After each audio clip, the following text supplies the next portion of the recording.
Tahun ke-76 kemerdekaan Indonesia, sejumlah sekolah di Kota Medan akan melaksanakan lomba secara virtual yang diikuti oleh para siswa-siswi kelas 10 hingga siswa-siswi kelas 12 termasuk para guru-guru sekolah.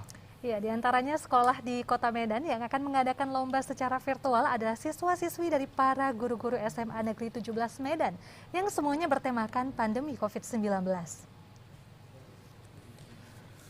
Perlombaan antar siswa kelas 10 hingga 12 di SMA Negeri 17 Medan dilaksanakan didasari adanya pembelajaran jarak jauh pada masa pandemi COVID-19 saat ini. Kegiatan lomba HUT ke-76 kemerdekaan Indonesia ini, para guru harus memacu siswa mengikuti kegiatan lomba.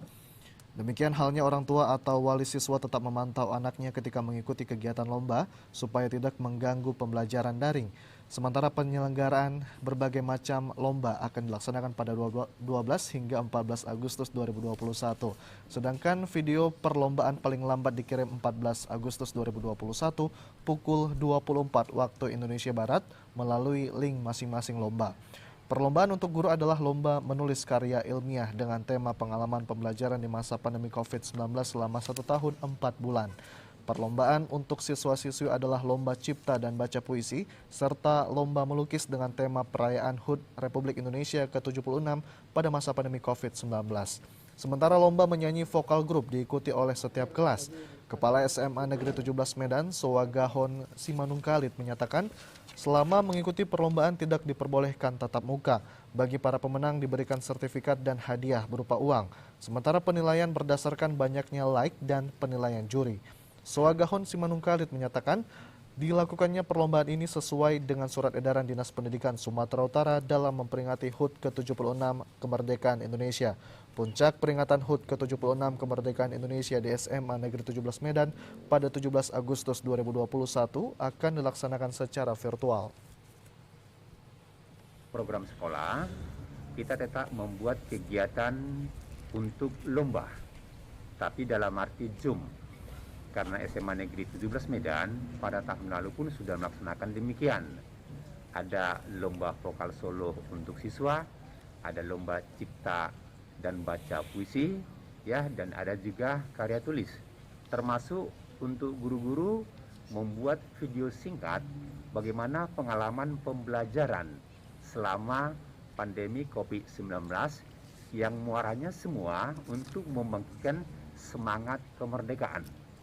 Demikian juga pada hari H nanti pada tanggal 17 Agustus kita sudah menyiapkan berupa video bentuk upacara yang harus diikuti oleh semua warga SMA Negeri 17 Medan.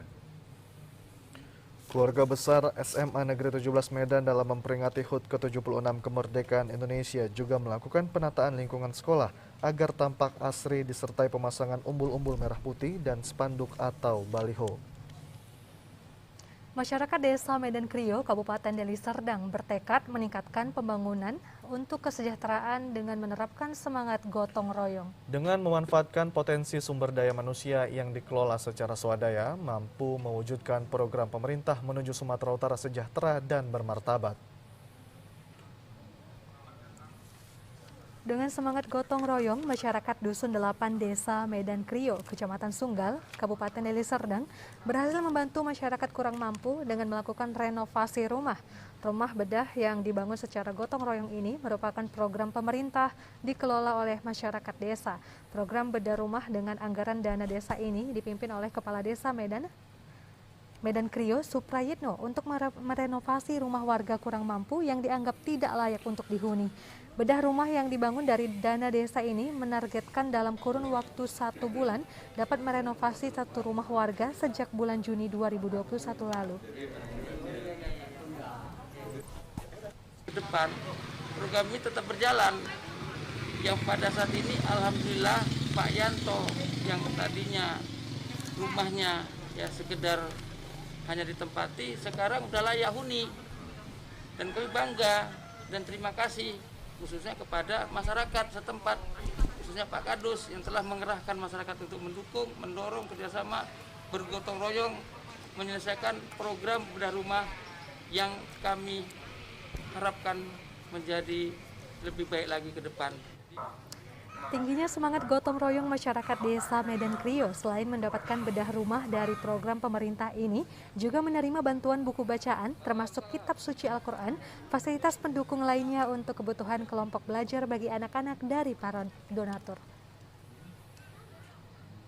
Di tengah pandemi COVID-19 saat ini belajar kesetaraan pendidikan di Kabupaten Deli Serdang dilakukan di pinggir pantai dan lokasi terbuka lainnya. Belajar di pinggir pantai dan lokasi terbuka ini dilakukan agar setiap peserta kesetaraan pendidikan terbebas dari penyebaran COVID-19. Seperti peserta didik kesetaraan di Kecamatan Pantai Labu, belajar kesetaraan setara SD hingga SMA dilakukan di pinggir pantai. Sistem belajar yang dilakukan tutor mengajak semua peserta didik untuk memahami pelajaran sesuai dengan buku dan kurikulum yang telah dibuat. Para peserta didik kesetaraan ini sangat antusias mengikuti setiap pelajaran yang dilakukan karena ingin memiliki ijazah sesuai tingkatannya. Meski pada awalnya peserta didik ini memiliki rasa sungkan karena mengikuti paket kesetaraan, namun setelah diberikan pemahaman bahwa sekolah formal dan paket kesetaraan adalah sama saja. Tutor atau pengajar yang memberikan pengajaran pada setiap peserta kesetaraan memberikan semangat bahwa setiap peserta kesetaraan memiliki kesempatan menjadi orang yang sukses meski lewat paket kesetaraan. Sampai saat ini banyak peserta didik yang belum pernah mengenyam pendidikan dan putus sekolah menjadi peserta kesetaraan di Pusat Kegiatan Belajar Mandiri PKBM Cendana di Kecamatan Pantai Labu, Kabupaten Deli Serdang. Tutor mengatakan untuk meningkatkan keinginan belajar para peserta kesetaraan belajar di luar ruangan kerap dilakukan baik di pinggir pantai, di bawah pohon dan tempat lainnya. Tutor mengaku saat ini para peserta kesetaraan lebih termotivasi untuk belajar karena setiap hari mereka diberikan gambaran menjadi orang sukses dan lebih maju harus melalui akses pendidikan. Setiap pembelajaran yang dilakukan setiap peserta harus menerapkan protokol kesehatan. Untuk meningkatkan kesejahteraan masyarakat pada 27 desa yang terdampak erupsi Gunung Sinabung, dilakukan penanaman 1 juta lebih batang pohon bermanfaat. Pohon bermanfaat ini terdiri dari beragam jenis buah-buahan yang cocok dengan iklim yang ada di lereng Sinabung. Penanaman pohon bermanfaat di lereng Sinabung sebagai momentum HUT Kemerdekaan Republik Indonesia yang ke-76 tahun. Untuk itu jumlah pohon yang ditanam sesuai dengan angka hari kemerdekaan, yakni 1.708.045. Kadis Lingkungan Hidup Provinsi Sumatera Utara, Tengku Amri Fadli mengapresiasi penggagas penanaman 1 juta lebih batang pohon di kawasan lereng Sinabung karena selain sebagai penghijauan, sekaligus dapat memberi dampak positif bagi masyarakat. Kadis Lingkungan Hidup Profsu akan mendukung penuh penanaman pohon melalui ketersediaan anggaran yang ada. Dinas Lingkungan Hidup berjanji akan terus berkoordinasi dengan pemerintah Provinsi Sumatera Utara dan Pemkab Tanah Karo agar tujuan peningkatan kesejahteraan masyarakat lereng Sinabung lewat penanaman 1 juta lebih pohon dapat terwujud. Kami dari Dinas Lingkungan Hidup Provinsi Sumatera Utara ada penggagas yang akan menanam pohon sesuai Hari Kemerdekaan Republik Indonesia. Ini luar biasa.